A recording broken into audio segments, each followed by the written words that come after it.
Cricket को gentleman game कहा जाता है, लेकिन तारीख के पन्नों में कुछ ऐसे वाकयात भी दर्ज हैं जिन्होंने इस दावे पर बड़े सवालिया निशान लगा दिए हैं। 2 जनवरी 2008 सिडनी का मैदान, जहां इंडिया और ऑस्ट्रेलिया के दरमियान एक टेस्ट मैच खेला जा रहा था। किसी को अंदाजा नहीं था कि ये मैच खेल के मैदान से निकलकर सियासत और अदालतों के बंद कमरों तक पहुंच जाएगा। ये कहानी है मंकी गेट स्कैंडल की, एक ऐसा तनाज़ा जिसने न सिर्फ बड़े 2 क्रिकेटिंग ममालिक के ताल्लुकात को दांव पर लगा दिया, बल्कि आईसीसी को भी घुटने टेकने पर मजबूर कर दिया। एक तरफ एंड्रू साइमंड्स का गुस्सा और नस्ल परस्ती का संगीन इल्ज़ाम, दूसरी तरफ हरभजन सिंह का इनकार और एक पूरे मुल्क की साख का सवाल।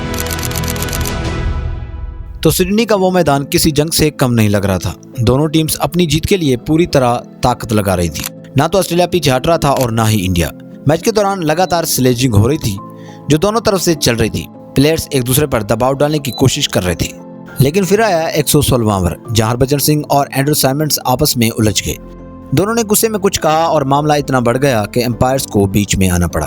पर बात सिर्फ यही नहीं रुकी, क्योंकि मैच के बाद ऑस्ट्रेलिया ने फॉर्मल कंप्लेंट दर्ज करवा दी, जिससे मामला और बढ़ गया। तो सिडनी टेस्ट के चौथे दिन जो तल्खी शुरू हुई थी, वो मैच खत्म होने के बाद एक बाकायदा कानूनी जंग में बदल गई। ऑस्ट्रेलियाई कप्तान रिकी पॉन्टिंग ने मैच रेफरी माइक प्रैक्टर को बाज़ाब्ता शिकायत दर्ज करवाई कि हरभजन सिंह ने एंड्रू साइमंड्स के खिलाफ नस्ल परस्ताना जुमला इस्तेमाल किया है। दूसरी तरफ हिंदुस्तानी कैंप का मौक़िफ़ ये था कि ऑस्ट्रेलियाई खिलाड़ी खुद हद से ज़्यादा इश्तिआल अंगेज़ी कर रहे थे और ये इल्ज़ाम महज दबाव डालने की एक कोशिश है। रात के होने वाली समाअत में दोनों टीमों के खिलाड़ियों ने अपने अपने बयान दिए। ऑस्ट्रेलियाई खिलाड़ियों ने एक कर लिया था कि उन्होंने वो लफ्ज़ सुना है, जबकि हिंदुस्तानी खिलाड़ियों का कहना था कि ऐसा कुछ नहीं हुआ। माइक प्रैक्टर ने सबूतों की कमी के बावजूद सिर्फ ऑस्ट्रेलियाई खिलाड़ियों के बयान पर भरोसा किया और हरभजन सिंह पर 3 टेस्ट मैचेस की पाबंदी का ऐलान कर दिया। इस फैसले ने क्रिकेट की दुनिया को 2 हिस्सों में बांट दिया। इंडिया में गम व गुस्सा था और ऑस्ट्रेलिया में इसे कानून की जीत करार दिया जा रहा था। लेकिन असल हलचल तब मची जब बीसीसीआई ने इस फैसले को मानने से इनकार कर दिया और धमकी दी कि अगर ये पाबंदी खत्म ना हुई तो वो दौरा अधूरा छोड़कर वापस चले जाएंगे।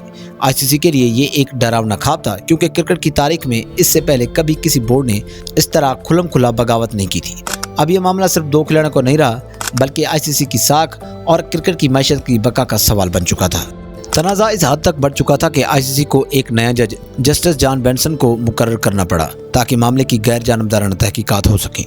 एडिलेड में होने वाली इस अपील की समाअत में सचिन तेंदुलकर सबसे अहम गवाह के तौर पर सामने आए। सचिन ने अदालत को बताया कि मैदान में शोर इतना ज्यादा था कि लफ्जों को समझना मुश्किल था, लेकिन उनके बकौल हरभजन ने मंकी नहीं बल्कि अपनी जबान का कोई लफ्ज इस्तेमाल किया था, जिसे ऑस्ट्रेलियाई खिलाड़ियों ने गलत समझा।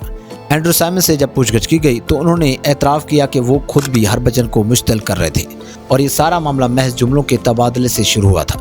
जस्टिस जॉन बेंसन ने दोनों तरफ के दलाइल सुनने के बाद ये नतीजा निकाला कि नस्ल परस्ती का इल्ज़ाम साबित करने के लिए कोई ठोस ऑडियो सबूत मौजूद नहीं है। तो अदालत ने हरभजन सिंह पर से नस्ल परस्ती का इल्ज़ाम हटा दिया। ताम मैदान में बदतमीजी करने पर उन पर मैच फीस का 50% जुर्माना आयद किया गया। यह फैसला किसी के लिए जीत थी और किसी के लिए हार, लेकिन इसने क्रिकेट के ढांचे को हमेशा के लिए हिला कर रख दिया।